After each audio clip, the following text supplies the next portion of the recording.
Hello दोस्तों, हार्दिक स्वागत है आपको अपने यूट्यूब चैनल स्टडी मंत्रा में। दोस्तों आप लोग कैसे हैं? उम्मीद करते हैं आप लोग अच्छे होंगे। दोस्तों आज हम लोग रेलवे सामान्य अध्ययन से जुड़े हुए आरआरबी रांची 9/5/2004 में पूछे गए कुछ इंपॉर्टेंट प्रश्न के बारे में जानकारी प्राप्त करेंगे, जो खासकर आपको railway NTPC, CGL, group D आदि सभी एग्जामों के लिए इंपॉर्टेंट साबित होने वाला है। तो चलिए दोस्तों, अगर आप लोग चैनल पर फर्स्ट टाइम आए हैं तो चैनल को सब्सक्राइब कर लें, साथ ही बेल आइकन को प्रेस कर लें। तो चलिए दोस्तों, क्वेश्चन को स्टार्ट करते हैं। आप लोग शुरू से लास्ट तक बने रहिए। दोस्तों फर्स्ट जो आपका क्वेश्चन हो गया, मल्टी आर्ट केंद्र। जो दोस्तों मल्टी आर्ट जो केंद्र है वो भारत भवन, वो दोस्तों कहाँ है? तो मल्टी आर्ट केंद्र जो भारत भवन है वो भोपाल में है। दोस्तों मल्टी आर्ट केंद्र जो भारत भवन है वो भोपाल में है। चलिए नेक्स्ट क्वेश्चन देखेंगे, भारत का सबसे लंबा राजमार्ग। अगर दोस्तों भारत का सबसे जो लंबा राजमार्ग है वो NH-44 है, जो कहाँ से कहाँ तक जाती है दोस्तों? तो भारत का जो सबसे लंबा राजमार्ग है वो NH-44 है, जो खासकर श्रीनगर से कन्याकुमारी तक जाती है। अगर दोस्तों अगर दूरी की बात करेंगे तो वो 3745 किलोमीटर तक ये खासकर जाने का काम करती है ना।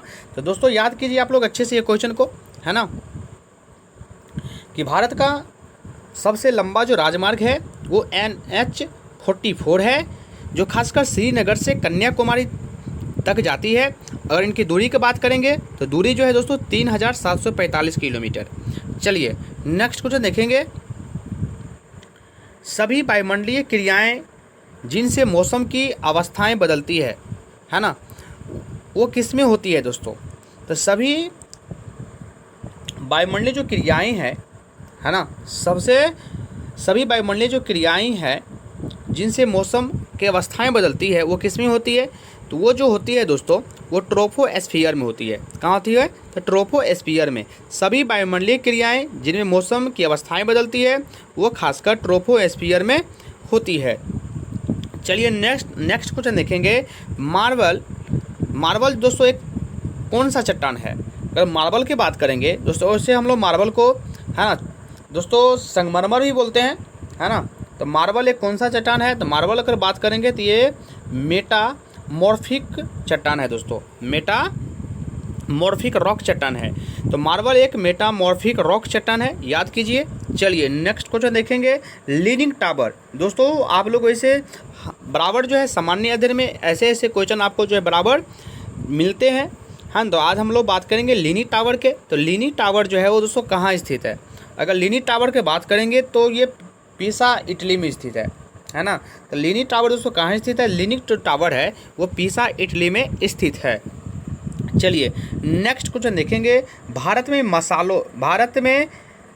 मसालों में काली मिर्च से जो है अधिक विदेशी मुद्रा अर्जित करता है। अगर दोस्तों भारत की बात कीजिएगा तो भारत में सबसे ज़्यादा जो है मसालों में किससे भारत सरकार को जो है सबसे ज़्यादा मुद्रा जो है अर्जित होने का काम होता है? तो खासकर देखिएगा दोस्तों वो काली मिर्च से जो है ना विदेशी मुद्रा जो है खासकर भारत को अर्जित होता है। अगर भारत में मसालों की बात करेंगे तो काली मिर्च से जो है भारत अधिक मुद्रा जो है विदेशी मुद्रा वो अर्जित करने का काम करता है। चलिए नेक्स्ट क्वेश्चन देखेंगे, जापान की मुद्रा का नाम क्या है दोस्तों? वैसे अपने भारत का अगर बात करेंगे इंडिया का, तो इंडिया के जो मुद्रा का नाम है वो रुपया है। अगर दोस्तों बात करेंगे जापान, तो जापान की मुद्रा का नाम क्या है? जापान की जो मुद्रा का नाम है वो येन है। क्या है दोस्तों?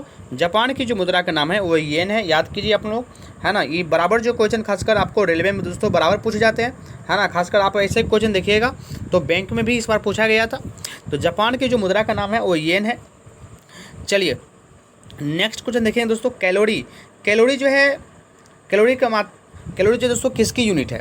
अगर बात करेंगे कैलोरी की जो यूनिट है वो उष्मा है ना दोस्तों।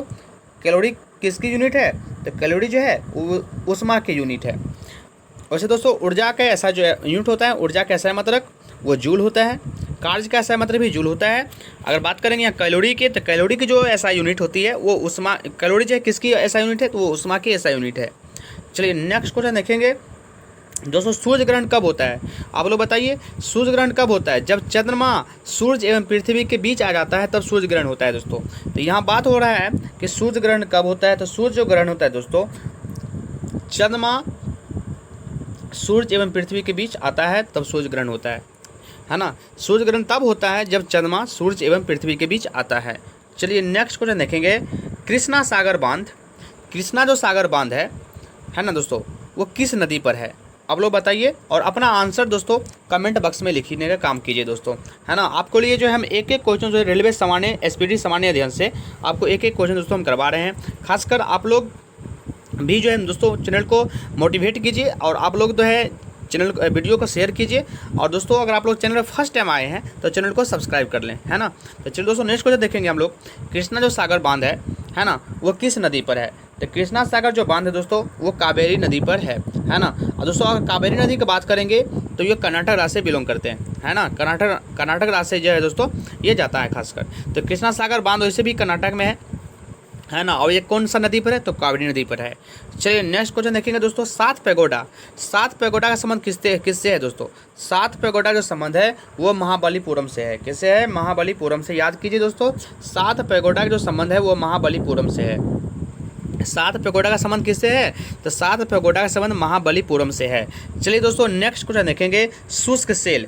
दोस्तों शुष्क सेल क्या होता है? आप लोग बताइए दोस्तों। जो शुष्क सेल होता है वो प्राथमिक सेल होता है। कौन सा सेल होता है? तो प्राइमरी सेल होता है। दोस्तों याद कीजिए कि शुष्क सेल क्या होता है? तो शुष्क सेल जो होता है वो प्राथमिक सेल होता है।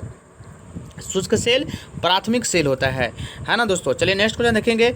चुंबकीय फ्लक्स। अगर दोस्तों बात करेंगे चुंबकीय फ्लक्स, तो चुंबकीय फ्लक्स का जो एसआई यूनिट क्या होता है?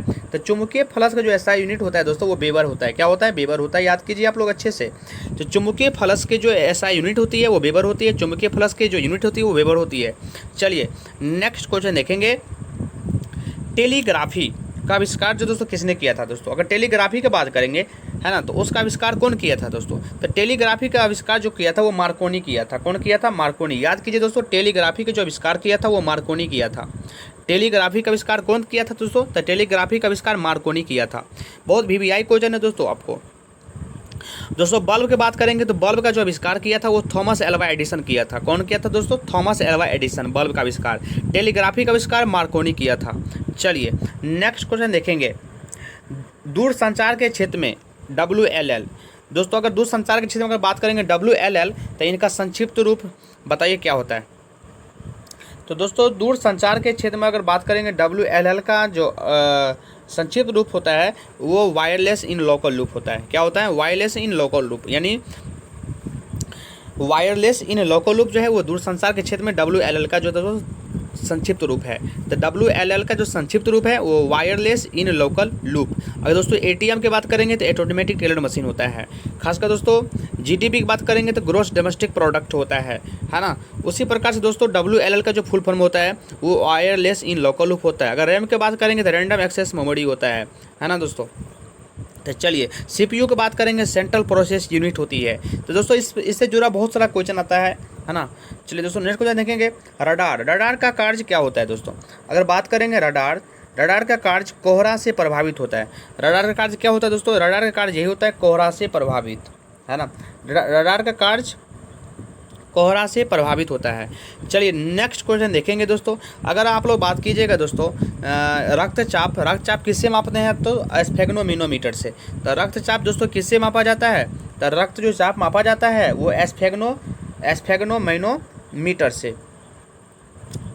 स्फेग्नोमीनोमीटर से दोस्तों हम लोग रक्तचाप मापने का काम करते हैं।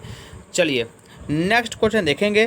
Plaster of Paris. दोस्तों बहुत VVI क्वेश्चन है आप लोग, है ना। जिप्सम आप प्लास्टर ऑफ पेरिस आप बराबर जो दोस्तों ऐसे पढ़े होंगे अभी, है ना, साइंस में, खासकर केमिस्ट्री में।